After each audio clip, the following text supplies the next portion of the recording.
बऱ्याच दिवसांनी पुन्हा एकत्रितपणे काही दिवसांची सुट्टी मिळाली व पुन्हा एकदा नव्या ऐतिहासिक ठिकाणी भेट देण्याचं ठरवलं. काही महिन्यापूर्वी अशाच एकत्रित सुट्ट्या मिळून आलेल्या.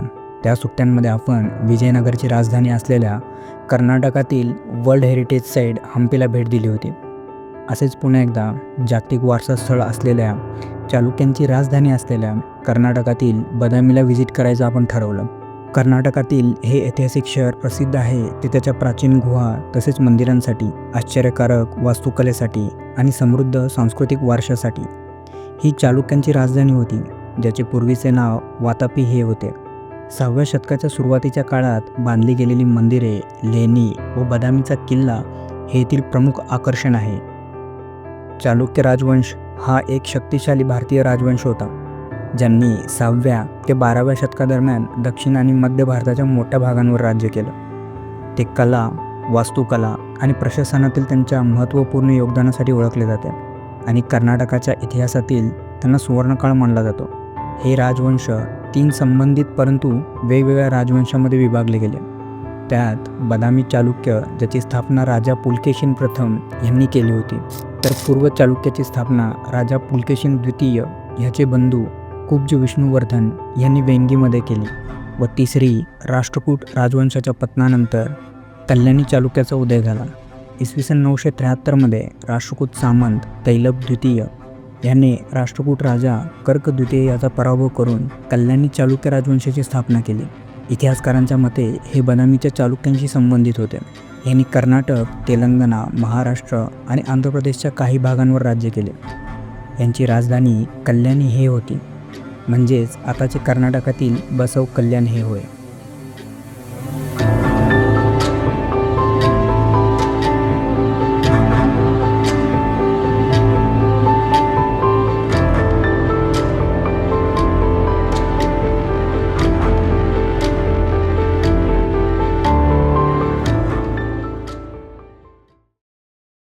हम्पीप्रमाणेच बदामीची राईड ही सकाळी 6 वाजता चालू केली आणि रोड ट्रिपचा सर्वात सुंदर अनुभव म्हणजे सकाळचा सूर्योदय पाहणे.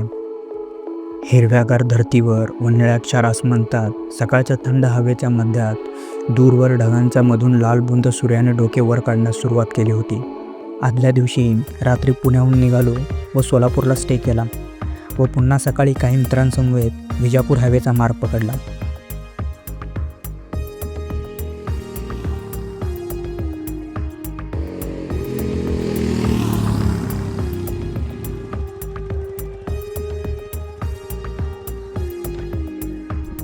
मार्गात दूरवर उंच विंड टर्बाईन पाहावयास मिळत होत्या. त्यांना छायाचित्रित करण्याचा मोह यावेळेस टाळता आला नाही. असेच विंड टर्बाईन्स आपण पूर्वी हम्पीसाठीच्या राईडमध्येही पाहिल्या होत्या.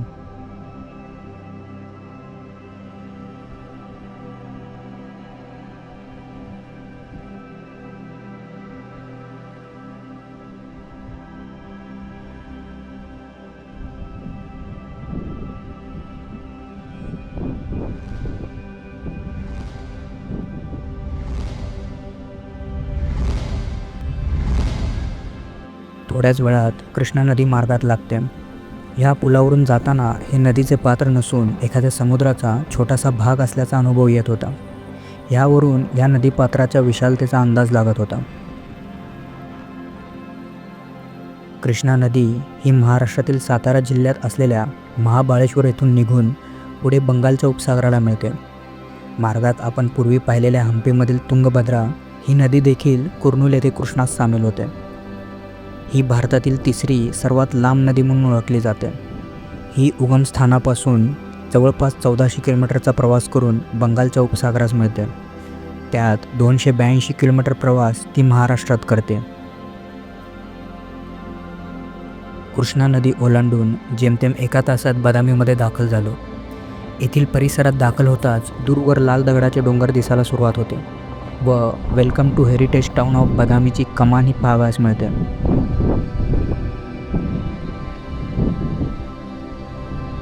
येथे दाखल होताच प्रथम आपल्याला राहण्यासाठीची जागा म्हणजेच होमस्टे अथवा हॉटेल पाहावयाचे होते, म्हणून बस स्थानकाच्या सभोवती शोध घेतला. आम्ही 7 जण असल्यामुळे एखादी मोठी खोली भेटावी अशी सगळ्यांची इच्छा होती.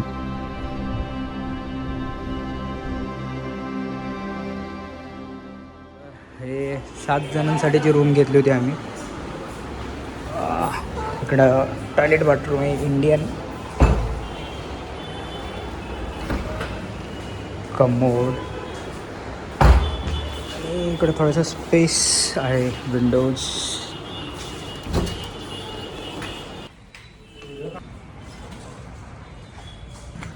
तर इकडं समोरच आहे बदामी फोर्ट, जे या आपल्या हॉटेलपासून ऑलमोस्ट 1 किलोमीटरच्या अंतरावरती आहे. खूपच सुंदर नजारा, बदामीचा खूपच सुंदर नजारा. मित्रांनो, जर तुम्ही बदामीला येऊ इच्छिता बाय बस, तर बदामीचं स्वतःचं असं बस स्टेशनसुद्धा आहे आणि इवन रेल्वे स्टेशनसुद्धा आहे. भारतातून कुठूनही बदामीला येणे खूपच सोपे आहे, ते त्याच्या स्वतःच्या रेल्वे स्टेशन व बस स्टँडमुळे. बरीचशी ऐतिहासिक वास्तू येथे बदामी फोर्टच्या जवळपास पाहायला मिळतात, जसं की भूतनाथ मंदिर, बदामी केव, अगस्त्य लेक, पुरातत्व वास्तू संग्रहालय, जेथे बदामीमधील चालुक्य काळातील बरीचशी दगडी शिल्प व चालुक्यांचा इतिहास दर्शवला आहे. वास्तू संग्रहालयाचे तिकीट हे फक्त 5 रुपयांचे आहे, पण संग्रहालयातील शिल्प, वास्तू आणि माहिती ही तिकीट रकमेच्या तुलनेने खूपच जास्त आहे. थोडासा वेळ काढून संग्रहालयास भेट देणे फार गरजेचे आहे. तर मित्रांनो, हे आहे पुरातत्व वास्तू संग्रहालय बदामी आणि काही पुरातत्व वस्तू इथे ठेवलेले आहेत. बदामी फोर्ट. मित्रांनो, इकडे समोर आहे तो संग्रहालय आहे आर्किओलॉजिकल डिपार्टमेंटचा. तिकडे तिकीट काउंटर आहे. तिकडनं संग्रहालय पाहून झाल्यानंतर पहिल्यांदा इकडच्या गेटने आपण एंट्री घेतो आहे आणि आपण आता बदामी येथील किल्ल्याकडे चाललेलो आहोत.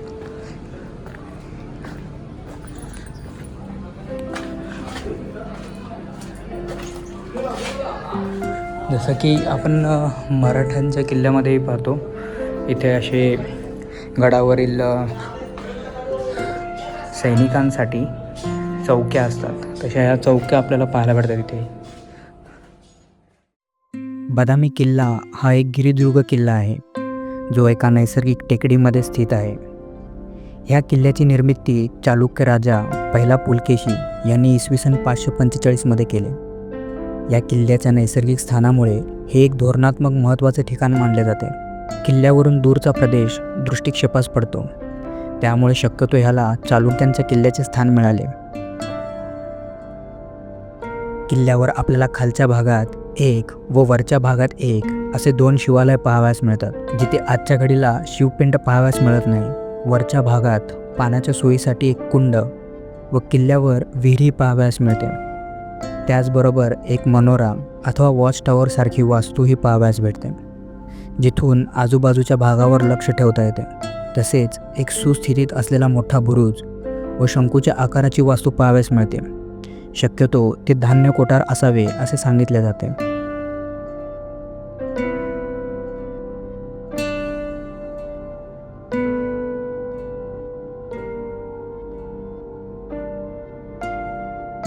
मार्गात बऱ्याच ठिकाणी आपल्याला डोंगरांच्या खडकांमध्ये हिंदू देवी देवतांच्या कोरीव मूर्त्या पाहावयास मिळतात.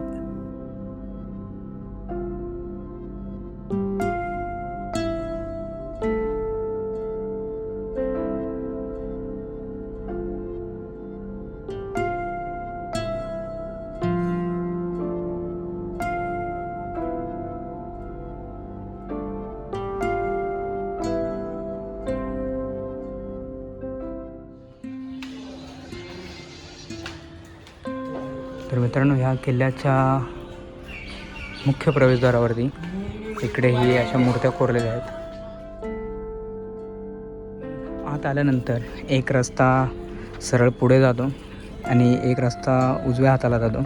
तर आता आपण उजव्या हातासाठी चाललेलो आहे. पाहूया इकडं आपल्याला काय काय बघायला भेटतं. खूपच ॲन्शियंट असं स्ट्रक्चर आहे. रॉक्स वगैरे खूप जबरदस्त दिसत आहेत. इकडं आल्यानंतर हा आपल्याला किल्ल्यासाठीचा, बदामी फोर्टसाठीचा हा 3रा प्रवेशद्वार दिसतो, ज्याच्यामधून आता आपण वरच्या भागाकडे चाललेलो आहे.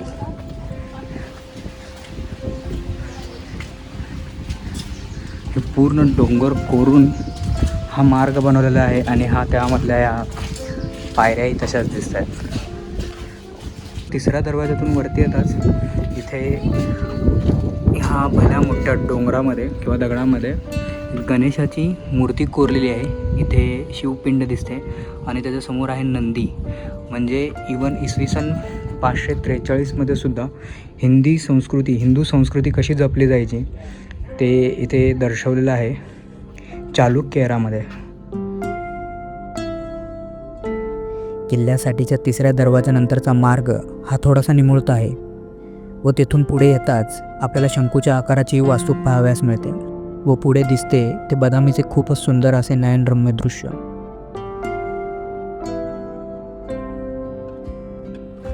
खूपच सुंदर असं बदामी शहराचं दृश्य दिसतं. जसं गोल गुंबजवरती गेल्यानंतर जसं विजापूर किंवा विजयापूर सध्याला जे म्हणतात त्याचं दृश्य असतं, तसंच हे खूपच सुंदर बदामीचं दृश्य, बदामी शहराचं दृश्य अतिशय सुंदर विलोभनीय. इकडे हे ॲक्च्युली आता असं वाटतंय खूप जोराचा पाऊस सुरू आहे. आपल्यालाही खूपच लवकर इकडनं निघायचं आहे. किल्ल्यावर बऱ्याच वास्तूंचे अवशेष पाहावयास मिळतात, पण ते नक्की काय आहे याचा उल्लेख किल्ल्यावर व नाही कोणत्या संकेतस्थळावर पाहावयास मिळतो.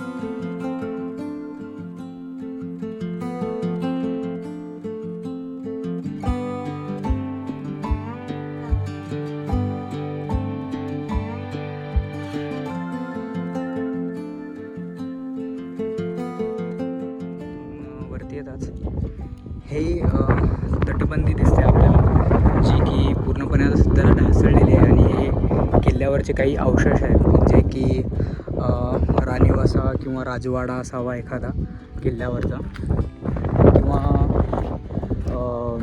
जसं आपल्या मराठा साम्राज्यातल्या किल्ल्यांवरती जसे राज्याचा कारभार चालायचा त्या चौक्याही असायच्या, तसंच काहीतरी असावं. तर हे किल्ल्यावरती येताच एक खूपच सुंदर असं चालुक्य काळात बांधलेलं एक मंदिर पाहावयास भेटतं. अतिशय उत्तम अशा स्थितीमध्ये आहे. म्हणजे आता ह्या स्थितीमध्ये तर तुम्ही विचारू करू शकता त्यावेळेस किती सुंदर असेल आणखीन हे. इथे गडाच्या जवळच मंदिराच्या प्रवेशद्वाराजवळ हत्तीचे मुखी दिसतात तुम्हाला, इकडे आणि तिकडे आहे. तिकडे सिंह आहे ॲक्च्युली, हे हत्ती आहेत.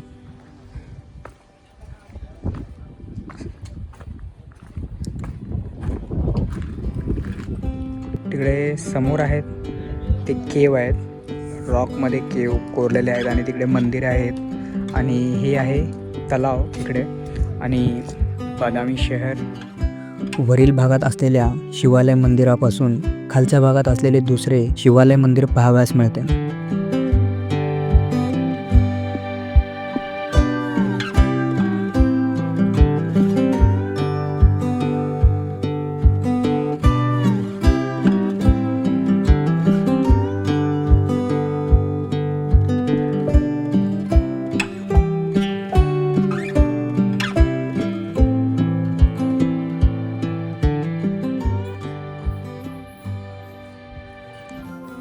मंदिराच्या गर्भगृहाच्या आतल्या साईडला आहे ना, इकडे होल्स दिसतात, इकडे आणि इकडे. तर इकडे तरी होल एक दिसतंय नामशेष होत आलेलं आहे आणि इकडे ते बुजवलं गेलेलं आहे, जेणेकरून हा एक दरवाजा असावा इकडे. आणि इकडे आतमध्ये सगळे बॅट्स आहेत. किल्ल्याच्या वरील भागात असलेल्या मोठ्या शिवालय मंदिरामध्ये आजच्या घडीला कोणतेही शिवपिंड पाहावयास मिळत नाही. किल्ल्यावर माकडांचा व मंदिरामध्ये वटवाघळांचा स्वच्छंद वावर आपल्याला पाहावयास मिळतो. त्यामुळे त्यांच्यापासून दूर राहून वास्तूंची पाहणी करणे योग्य.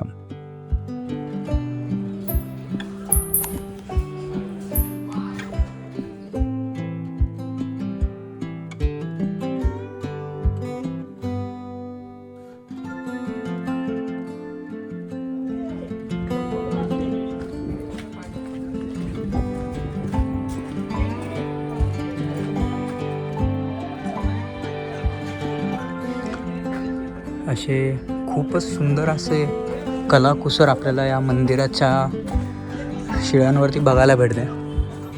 अप्रतिम.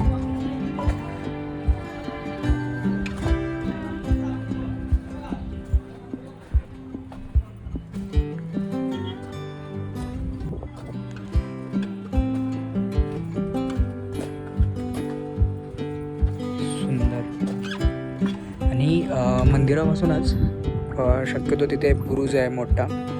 तिथे चालुक्य एरामध्ये किंवा कोणत्याही शासनकालामध्ये ध्वज रोवला जायचा साम्राज्याचा.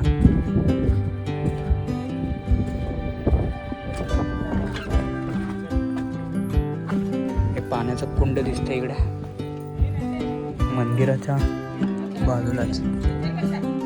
किल्ल्याच्या वरील भागात असलेली ही वास्तू पाण्याची टाकी किंवा राजेशाही स्नानकुंड असावे. आतील भिंतींवरील कमानींमुळे ही वास्तू बाथ हाऊस असल्यासारखी वाटते. पण ह्या वास्तूंची अवस्था खूपच दयनीय वाटत होती, कारण युनेस्कोचा जागतिक वारसा असलेल्या ह्या स्थळांवरील वास्तूंवरील मजकूर अशा लोकांनी कोरले आहे ज्यांच्या या वास्तूंशी अंशतः संबंध नाही. हा प्रकार खूपच निंदनीय होता व ह्यामुळे किल्ल्याच्या सुरक्षेवर प्रश्नचिन्ह निर्माण होतो.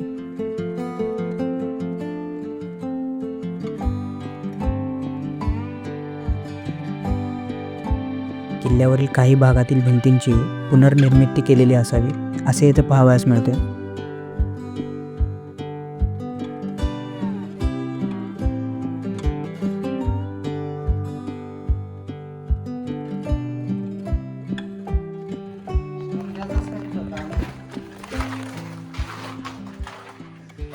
वाली केवसारखी वाटायला लागली. काय म्हणतात रे वरती बॅट्स. बॅटमॅनलाच म्हणतात का? हो, हे दरवाजेचे हे असायचे कमानी. ह्याच्यामध्ये आहे ना रॉक दरवाजा लोखंडी दर आहे. दगडी. हा,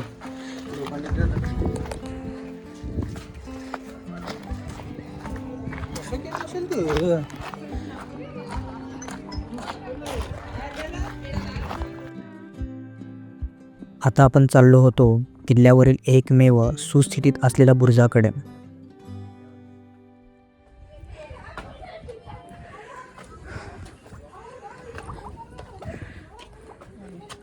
पण एवढं मात्र आहे, इकडचे किल्ले काबीज करण्यासाठी खूप सोपे. ध्वजस्तंभ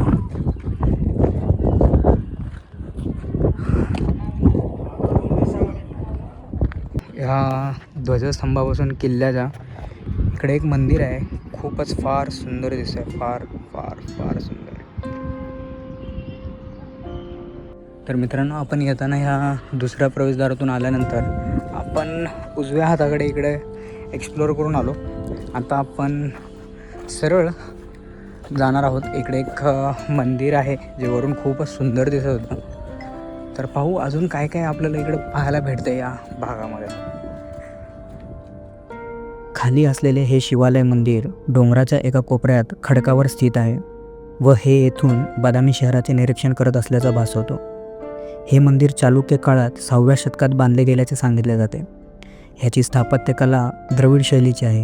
ह्याच्या मूळ आराखड्यात एक लहान प्रवेशद्वार, एक सभामंडप व प्रदक्षिणा मार्गासह दुहेरी भिंती असलेले गर्भगृह होता, जेव्हा आता फक्त गर्भगृहाच्या आतील भागात मूळ रचनेचे अवशेष आहेत.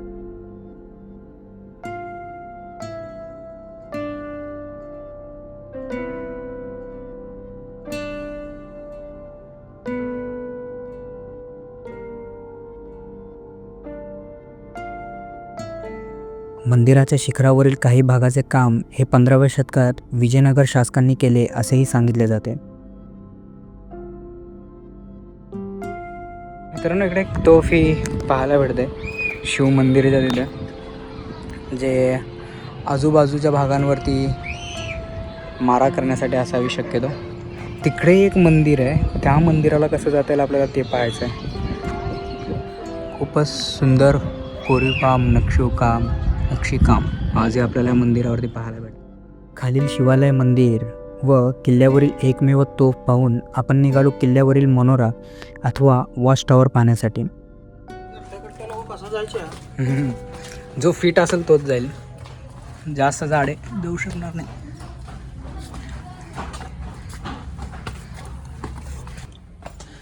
हो इकडनं पायऱ्या आहे. इकडनं चौकट पण आहे. हेच होतं ओरिजिनल.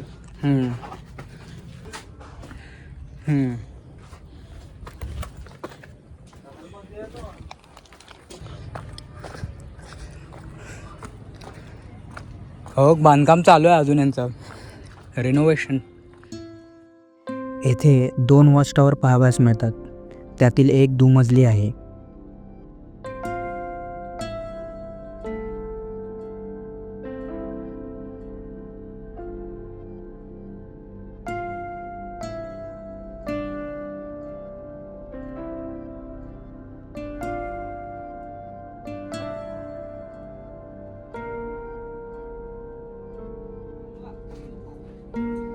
आवाज करो हाँ ये बाप रे. समझ में आता हो मतलब जगह कितना कम है.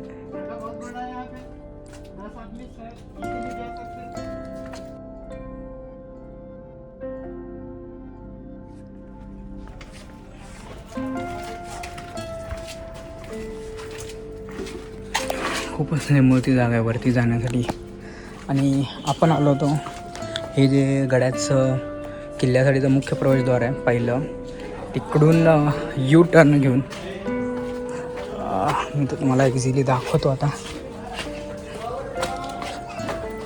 क्लिक केव आहे.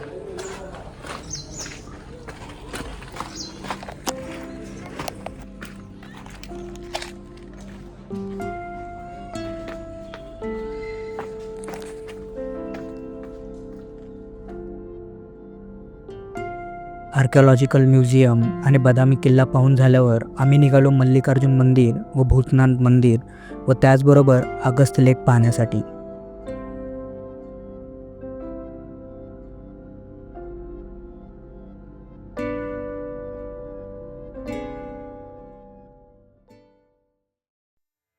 मल्लिकार्जुन टेम्पल. मल्लिकार्जुन मंदिर हे 11व्या शतकात उत्तर चालुक्यांनी म्हणजेच कल्याणीच्या चालुक्यांनी बांधले असे सांगितले जाते. येथे ही फार्मसान पद्धतीची बांधणी पाहावयास मिळते, जिथे मंदिराचे शिखर लहान व विस्तृत आहे, जी कल्याणी चालुक्यांची वैशिष्ट्ये आहे. उतरत्या छपरांचा मुखमंडप, त्यापुढे आयताकार बांधलेली सभामंडप आणि त्यापुढे गर्भगृह आणि गर्भगृहात शिवपिंड पाहावयास मिळते.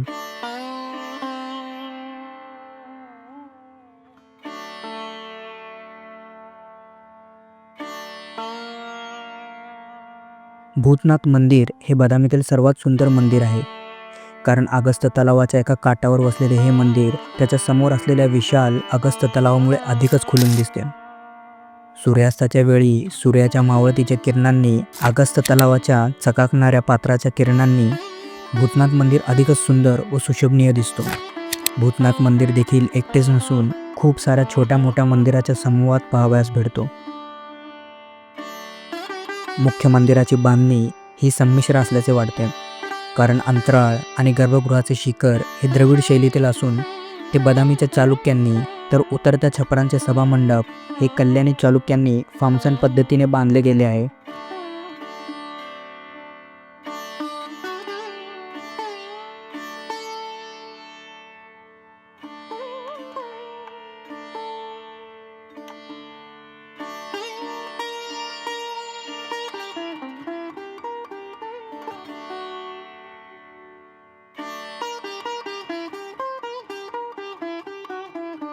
हे मंदिर भगवान शिवचे एक रूप असलेल्या भूतेश्वराला समर्पित आहे, जे येथे शिवलिंगाच्या स्वरूपात विराजमान आहे.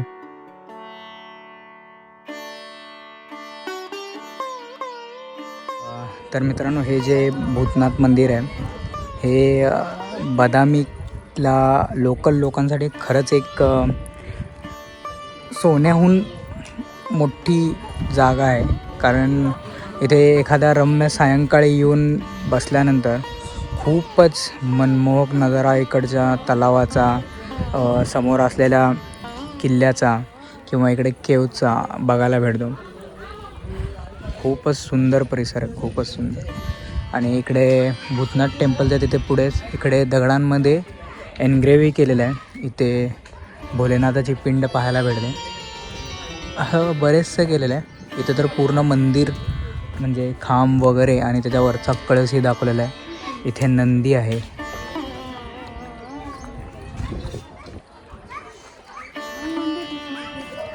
Rock climbing.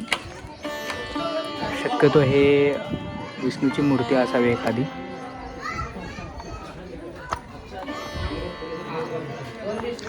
वाव.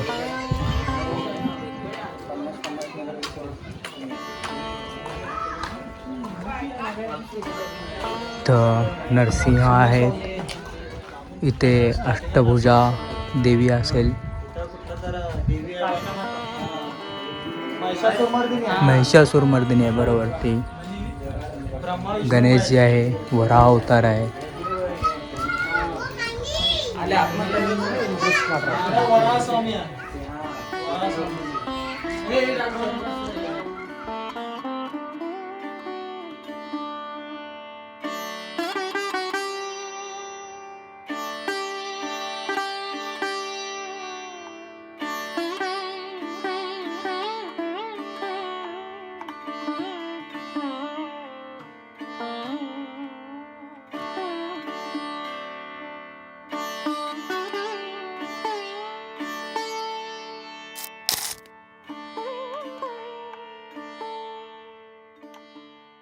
बदामी लेणी. कर्नाटकातील बागलकोट जिल्ह्यात बदामी येथील ही लेणी हिंदू व जैन धर्माची असून एका भल्या मोठ्या डोंगरात म्हणजेच रॉक कट वास्तुकलेचे सर्वोत्कृष्ट उदाहरण आहे. हे 6व्या शतकात चालुक्य राजघराण्यात खोदण्यात आले आहेत. एकूण 4 लेणी आपल्याला येथे पाहावयास मिळतात. त्यातील पहिली गुफा लेणी ही भगवान शिव व पुढील 2 लेणी भगवान विष्णूंना समर्पित आहे. तर चौथी व शेवटची लेणी ही जैन धर्मातील भगवान महावीरांना समर्पित आहे.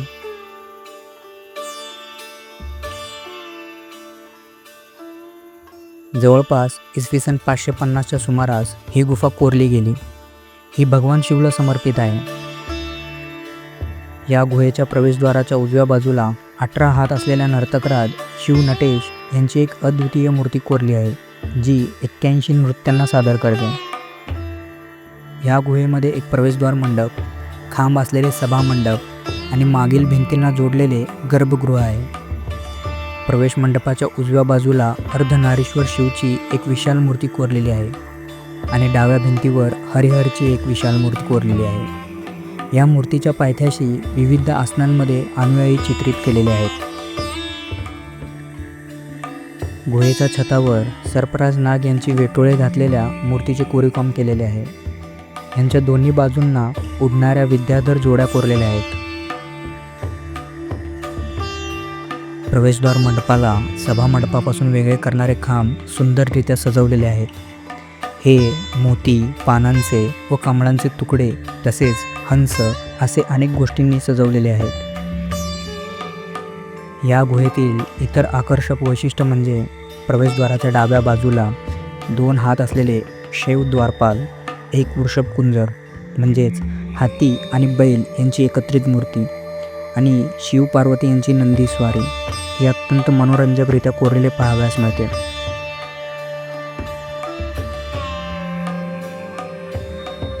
गुफा क्रमांक 2. तिथे फर्स्ट केव होत्या. आता आपण दुसऱ्या केवकडे चाललो आहे.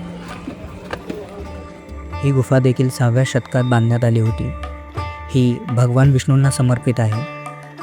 गुफेत एक प्रवेश मंडप, खांब असलेले सभामंडप आणि मागील भिंतीला जोडलेले गर्भगृह आहे.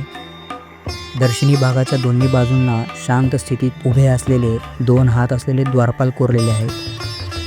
प्रवेश मंडपाच्या महत्त्वाच्या मूर्तींमध्ये उजवीकडे वामन त्रिविक्रम आणि डावीकडे भूवराह आणि त्यांच्या पायथ्याशी विविध गण कोरलेले आहेत. वरच्या छतावर समुद्र मंथन आणि कृष्णलीलाच्या पौराणिक कथेंचे कोरीवकाम आहे. छताला मध्यवर्ती मत्स्यचक्र आणि त्याच्याभोवती स्वास्तिक रूपाची कोरीवकाम पाहावयास भेटते. येथील मूर्तीचे बांधकाम शैली पूर्णपणे स्वदेशी आहे आणि इसवी सन 8व्या शतकात बनवलेल्या वेरूळ आणि एलिफंटा लेण्यांच्या शिल्पांची आठवण करून देते. वाचा, बुरू आणि दत्तोजा यासारख्या शिल्पकारांची नावे दर्शनी भागावर कोरलेली आहेत.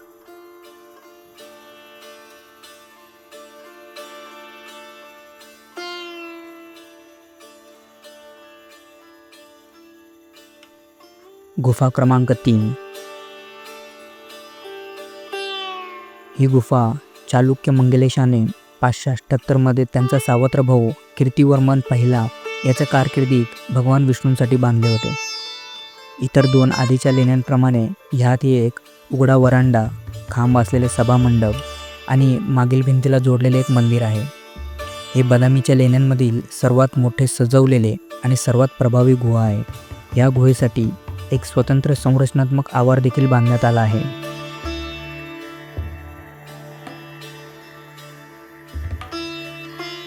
प्रवेशद्वाराच्या डाव्या बाजूला अष्टबाहू विष्णू, शेषनाग आणि भूवराहावर बसलेले विष्णू यांच्या प्रचंड मोठ्या मूर्ती कोरलेल्या आहेत. तर उजव्या बाजूला हरिहर, नरसिंह यांची भव्य मूर्तीही पाहावयास मिळते. महाभारतातील वर्णनात्मक दृश्ये, समुद्रमंथन, कृष्णलीला आणि पारिजात हरण यासारख्या पौराणिक कथा कोरलेल्या इथे पाहावयास मिळतात. वरांड्याच्या छतावर गोलाकार भागात विष्णू, शिव, इंद्र, वरुण, ब्रह्मा आणि यम यांच्या कोरीव मूर्त्या आहेत. विशाल वराह प्रतिमेच्या बाजूला कोरलेल्या एका संस्कृत शिलालेखात मंगलेशाने त्याच्या बांधकामाचा कालावधी, उद्देश आणि लांजीश्वर गावाच्या म्हणजेच आधुनिक नंदिकेश्वर दानाचा उल्लेखही केला आहे.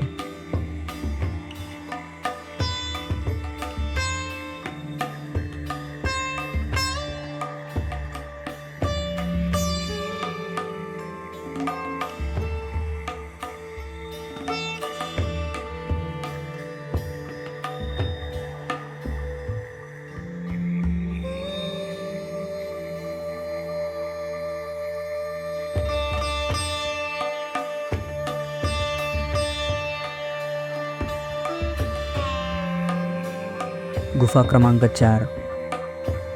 बदामी लेणीमधील सर्वात शेवटची व सर्वात लहान ही गुफा आहे. ही 7व्या शतकाच्या सुरुवातीला बांधलेली एक जैन धार्मिक गुहा आहे. एक वरांडा, आयताकृती मंडप व गुहेच्या मागच्या भिंतीला लागून देवकक्षाची रचना अपूर्ण असल्याचे पाहावयास मिळते. वरांड्याच्या भिंतीवर ध्यानात असलेले बाहुबली, ज्याला गोमत असेही म्हणतात, आणि तपस्येत असलेले पार्श्वनाथ त्यांचा राक्षस शत्रू कामतला पराभूत करतानाचे चित्रित केलेले आहे. देवकक्षाच्या दारावर कामदेवांना द्वारपालाच्या रूपात चित्रित केलेले आहे.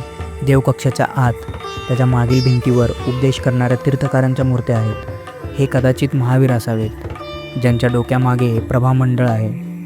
ते एका चैत्यवृक्षाखाली सिंहासनावर बसलेले आहेत.